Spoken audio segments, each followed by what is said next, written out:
জনাব নাহিদ ইসলাম, আপনার কি এই বিষয়ে কোনো কিছু বলার আছে? আপনি যে ছোট করে বলেন, নাহলে আমরা পরের প্রশ্নে যেতাম। না, আমি একটা বিষয় বলবো যে আমাদের বাংলাদেশের ইতিহাসে যে অভ্যুত্থানগুলো আমরা দেখি সেটি কিন্তু ছাত্ররাই মোটামুটি নেতৃত্ব দিয়েছে বা সফল করতে ভূমিকা রেখেছে। সেটা 69 বলেন 90 বলেন, কিন্তু এবারে আন্দোলনে গুণগত পরিবর্তনটা হচ্ছে 69 বলেন 90 বলেন সেই সময়ের অভ্যুত্থান ছাত্ররা নেতৃত্ব দিলেও সামনে কিন্তু একটা রাজনৈতিক শক্তি ছিল, রাজনৈতিক দলগুলোর একটা প্ল্যাটফর্ম ছিল যারা পরবর্তীতে ক্ষমতাটা নিয়েছে। সেটা 69-এ আওয়ামী লীগের নেতৃত্বে ছিল, 90-এ বিএনপি আওয়ামী লীগ সহ নেতৃত্বে ছিল।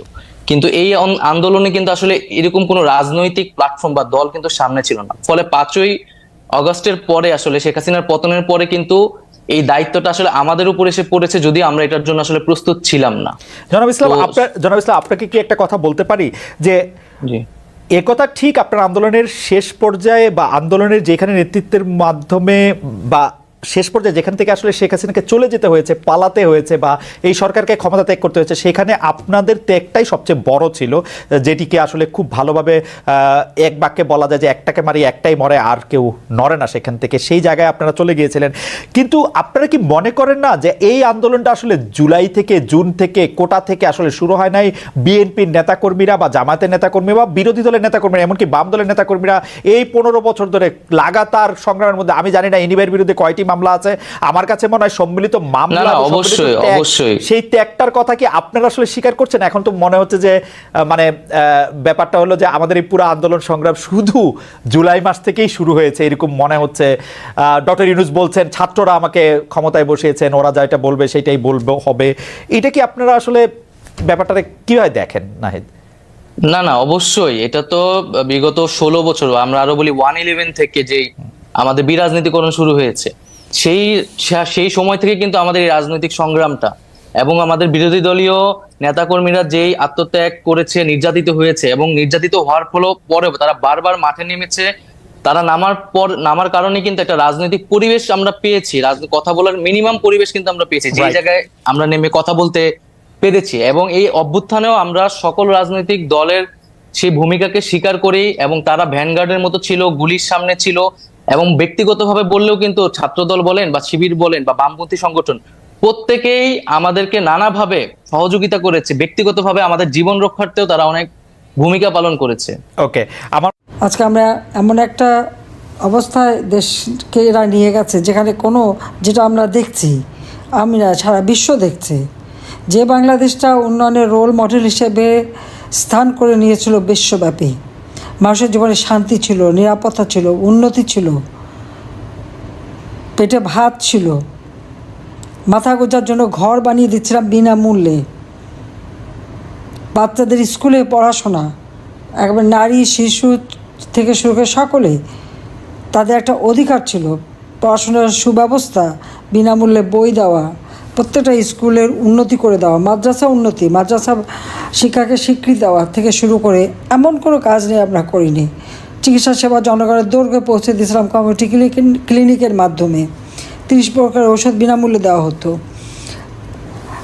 কর্মসংস্থানের জন্য কর্মসংস্থান ব্যাংক করে দিয়েছিলাম বিনা জামানতে, সেখান থেকে যে কোনো যুবক ঋণ নিতে পারত। সেই তরুণ সমাজকে কাজ করার সুযোগ, নিজের পায়ে দাঁড়ানোর সুযোগ, নিজেই নিজের মাস্টার হবে, অন্যকে চাকরি দেবে, এই ব্যবস্থা যাতে করতে পারে সে ব্যবস্থা করে দিয়েছি। ডিজিটাল সেন্টার করে দিয়েছি। সমগ্র বাংলাদেশেই একটা কর্মচাঞ্চল্য ছিল একেবারে তৃণমূল পর্যায় পর্যন্ত, গ্রামগুলিকে শহর করে দিয়েছিলাম। আর যে বাউফলের মতো বিশাল নদীর পাড়ে অনেকটা দ্বীপ অঞ্চলের মতো এই সব এলাকায় সাবমেরিন কেবলের মাধ্যমে বিদ্যুৎ দেওয়া এবং উন্নত ব্যবস্থা মানুষের জীবন মানের জন্য করা, সেটা আমরা করেছিলাম। বাংলাদেশের কোনো অঞ্চল কিন্তু বাদ ছিল না। আর দক্ষিণ অঞ্চল তো সবসময় অবহেলিত ছিল, পদ্মার ওপারে চলে গেলে পরে সবসময় অবহেলিত। সেই অবহেলিত জনগোষ্ঠীকে একটা উন্নত জীবন আমরা দিয়েছি। দুর্ভাগ্যের বিষয় হলো আজকে আমরা কি দেখি, আজকে দেশটা এমন এক হায়নার হাতে পড়ে গেছে যেখানে প্রতিনিয়ত মানবাধিকার লঙ্ঘন করা হচ্ছে। হত্যা, খুন, লুণ্ঠন, অগ্নিসন্ত্রাস, ঘরবাড়ি পোড়ানো, মাছের ঘের, ফলের বাগান, পোলট্রি ফার্ম, গরু, ছাগল, বেড়া কিছুই রেহাই পাচ্ছে না। এদের মনে হয়েছিল সর্বগ্রাসী ক্ষুধা নিয়ে ইউনূস ক্ষমতা এসেছে এবং তার এই জঙ্গি বাহিনী দিয়ে সারা দেশের মানুষকে নির্যাতন চালাচ্ছে। সবথেকে দুর্ভাগ্যের বিষয় যে আমাদের ছাত্র সমাজ তাদেরকে বিভ্রান্ত করেছে। আবার যেখানে ছাত্র পাওয়া যায় নাই, মিথ্যা আইডি কার্ড করে ছাত্র সাজিয়ে নিয়ে গণভবন আক্রমণ করা, সংসদ ভবনে আক্রমণ, জাতির পিতা নাবিজের স্মৃতি জাদুঘর 32 মার্চ, যেখান থেকে জাতির পিতা বঙ্গবন্ধু শেখ মুজিব স্বাধীনতার ঘোষণা দিয়েছিলেন, আর যে বাড়িতেই 1975 সালের 15 আগস্ট তাকে নির্মমভাবে হত্যা করা হলো। আমার মা, আমার 3 ভাই, ভ্রাতৃবধূ, চাচা সহ, সেই যেখানে এখনও রক্তের দাগ ছিল, বুলেটের চিহ্ন, সেই বাড়িটাও আগুন দিল। তারপর আবার পরবর্তীতে বুলডোজার দিয়ে ভাঙলো এবং কি ইসলামিক পতাকা একটা উড়িয়ে দেওয়া হলো। বাংলাদেশের ইতিহাসকে মুছে ফেলার চেষ্টা আর মানুষের ভাগ্য নিয়ে ছিনিমিনি খেলা, এটাই চলছে এখন বাংলাদেশে। কোনো ন্যায় বিচার নাই। আজকে আমরা দেখি দক্ষিণাঞ্চলের মানুষের উপর চরম অত্যাচার, নির্যাতন, অথচ সার্বিকভাবে এই অঞ্চলে আমি উন্নয়ন করে দিয়েছিলাম। বর্গা চাষিরা বিনা জামানতে তারা ঋণ নিতে পারত। সার, বীজ, ঋণ কৃষকদের জন্য কোনো কিছুর অভাব ছিল না, সময় মতো সব পৌঁছে যেত। সেচে 20% করে আমরা ভর্তুকি দিয়েছি, প্রতি ঘরে ঘরে বিদ্যুৎ পৌঁছে দিয়েছি। ফ্রিল্যান্সিং করে ছেলেমেয়েরা এখানে বসে দেশে বিদেশে কাজ করে খেতে পারতো। অনলাইনে কেনাবেচা, ডিজিটাল বাংলাদেশ গড়ে তুলেছি। স্যাটেলাইট বঙ্গবন্ধু 1 উৎক্ষেপণ করেছি। নদীগুলি ড্রেজিং করা, নাব্যতা বাড়ানো, নদীপথ চালু করা, যে সমস্ত জায়গায় মানে লঞ্চ ফেরার পন্টুন ছিল না সেগুলি পন্টুনের ব্যবস্থা করে দেওয়া, রাস্তাঘাট, পুল, ব্রিজ করে দিয়ে যোগাযোগ ব্যবস্থার উন্নতি করা, কোন কাজটা বাদ রেখেছি? কিন্তু আজকে আমার অগণিত আওয়ামী লীগ নেতাকর্মীদের ঘর বাড়ি জ্বালিয়ে পুড়িয়ে শেষ। ব্যবসা প্রতিষ্ঠানগুলি সব লুট করে নিয়ে গেছে, তাদের সম্পত্তিগুলি দখল করে খাচ্ছে। আমি জানি না এই মানুষের কি লজ্জা হয় না অন্যের সম্পত্তি দখল করে নিতে, লুটপাট করতে? লুটপাট করার মধ্যে কোন সাফল্য আছে আমার সেটা একটু জিজ্ঞেস করি। কিন্তু বাংলাদেশে আজকে মনে হচ্ছে যারা লুটপাট করতে পারবে, চুরি ডাকাতি করতে পারবে, মানুষ হত্যা করতে পারবে, তাদেরই রাজত্ব। একে একে যে হত্যাকাণ্ডগুলি চালালো, তারপরে মামলা কাদের বিরুদ্ধে? সব মামলা আওয়ামী লীগের নেতাকর্মীর বিরুদ্ধে। হত্যা, অগ্নিসন্ত্রাস, নারী ধর্ষণ, বালিকা ধর্ষণ, লুটপাট, এ তো নির্যাতন চলছেই।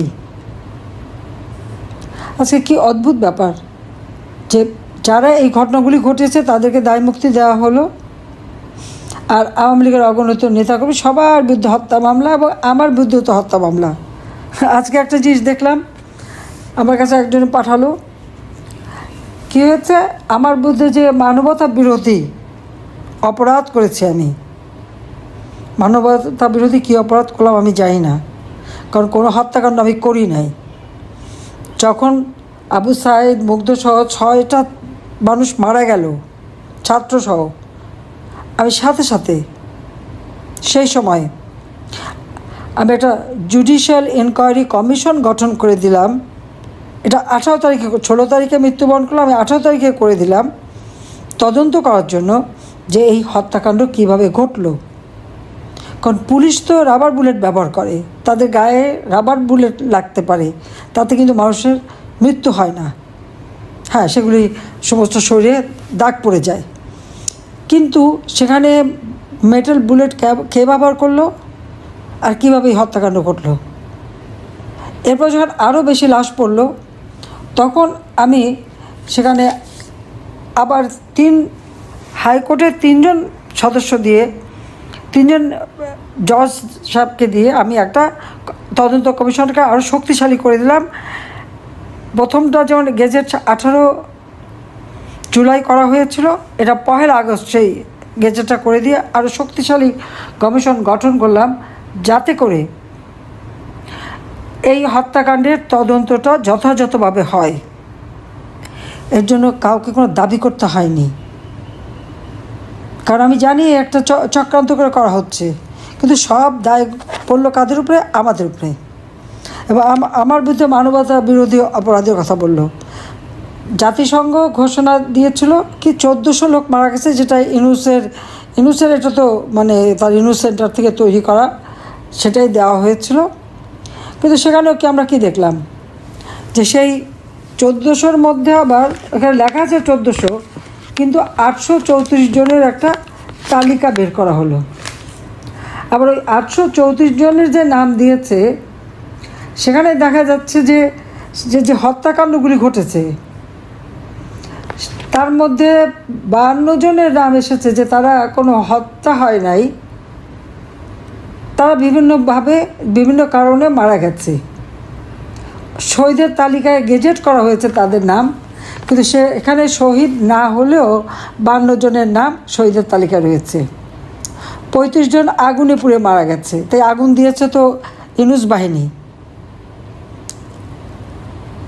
এরপর দেখা গেল কি সড়ক দুর্ঘটনা মারা গেছে 3 জন, বিদ্যুৎপৃষ্ট হয়ে 1 জন, স্বাভাবিক মৃত্যু 2 জনের, আর পারিবারিক পূর্বশত্রের দ্বন্দ্বে সেখানে 4 জন। এইভাবে আরও অন্যান্য কারণে আরও 2 জন। 5 জন যে মারা গেছে কোনো আন্দোলনের পক্ষে ছিল না, এবং 36 জনের পরিবারই বলে দিয়েছে যে তাদের কেউ শহীদ হয়নি।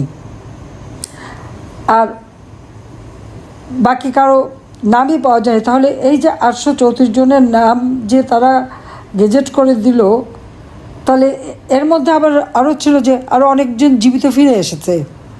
প্রায় 11 জনের নাম এখন পর্যন্ত পাওয়া গেছে যারা জীবিত ফিরে এসেছে, বোধহয় আরও পাওয়া যাবে।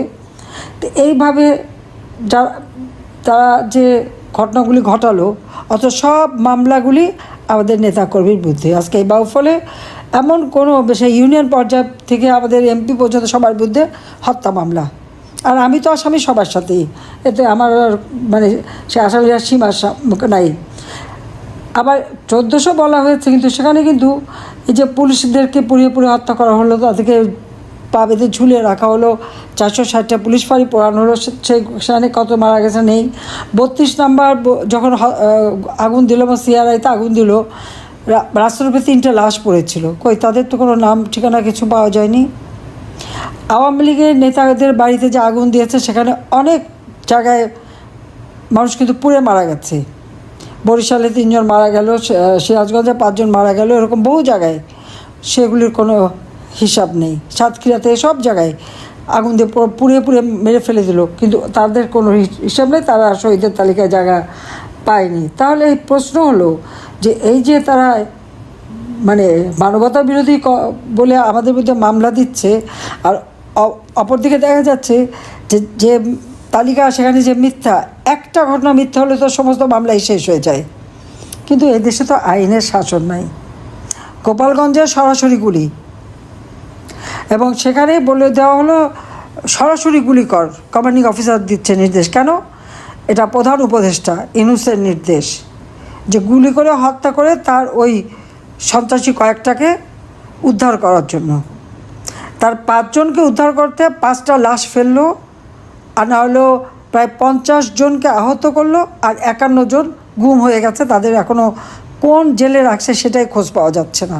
ওই 5 জনকে উদ্ধার করতে কি মূল্যবান 5 জন তাদের, যাদের দুর্নীতি এখন সব দেশে ছড়িয়ে পড়েছে। এরাই আসছে আজকে তাদের হিরো।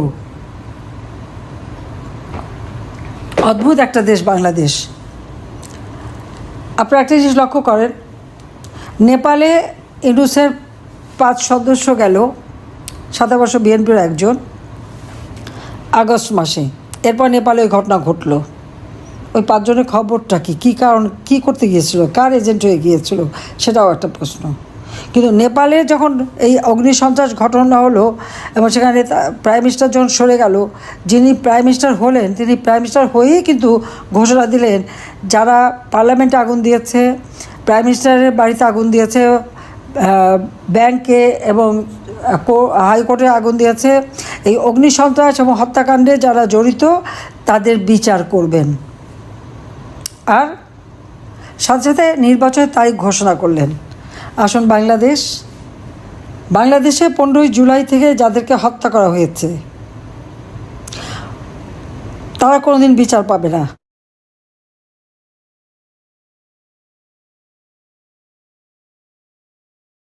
প্রথম কথা হচ্ছে যে আপনি বলছেন যে আপনি এবং জনাব আসিফ এবং আমি ধরে নিচ্ছি যে জনাব মাহফুজও, তাহলে আপনারা বৈষম্য বিরোধী ছাত্র আন্দোলনের সাথে আপনারা একটু দূরত্ব মেনটেন করছেন, অর্থাৎ আপনারা সরকারে আছেন, বৈষম্য বিরোধী ছাত্র আন্দোলনের যে সমন্বয়কদের যে কাজ, তাদের যে এর সাথে আপনাদের সম্পর্ক এখন একটু দূরবর্তী, মানে ডে টু ডে অপারেশন কোনটা নাই। জি, আচ্ছা, এই মানে বৈষম্য বিরোধী ছাত্র আন্দোলন কোনো সরকার দলীয় কিন্তু প্ল্যাটফর্ম না, আসলে এটি একটি স্বতন্ত্র প্ল্যাটফর্ম, অভ্যুত্থান নেতৃত্ব দানকারী প্ল্যাটফর্ম এবং অভ্যুত্থানের আকাঙ্ক্ষা বাস্তবায়নে তারা কাজ করছে এবং খুব শীঘ্রই হয়তো বৈষম্য বিরোধী আন্দোলন পুনর্গঠিত হবে, সেখানে হয়তো আমরা তো থাকবো না, আমরা এখন থেকেই নাই, আমরা কিন্তু কোনো সাংগঠনিক কার্যক্রমে অংশগ্রহণ করছি না। কিন্তু জনাব নাহিদ ইসলাম, আপনি অনুষ্ঠান শুরুর আগে আমি আর এনি ভাই আলোচনা করছিলাম আপনার সাথে, আপনি এখনো মাত্রই শিক্ষা জীবন হয়তো আপনার শেষের পথে বা শেষ আপনি করছেন, মানে আপনি যদি আরো বেশি পড়াশোনা করেন সেটা তো আপনি করতেই পারবেন, কিন্তু তাহলে আপনার বা আসিফ মাহমুদের বা জনাব মাহফুজের, জনাব আসিফ মাহমুদের তাদের ভবিষ্যৎ কি? মানে তারা আপনারা কি করবেন? মানে আপনারা তো রাজনীতিই করবেন, তাই না? মানে আপনারা তো চাকরি বাকরি করতে পারবেন না, পারবেন কি? জানি না চাকরি বাকরি করতে পারবো কিনা। আমরা দেখেন, আমার ব্যক্তিগতভাবে আমি কিন্তু রাজনৈতিক আকাঙ্ক্ষা ছিল দেখে আমরা ছাত্র সংগঠন গড়ে তুলেছি এবং ক্যাম্পাসে কাজ করেছি, ফলে সেই রাজনৈতিক আকাঙ্ক্ষা কিন্তু আমাদের আছে। তবে রাজনীতি কিন্তু কোনো একক সিদ্ধান্ত না, আমি ব্যক্তিগতভাবে কোনো সিদ্ধান্ত নিতে পারি না।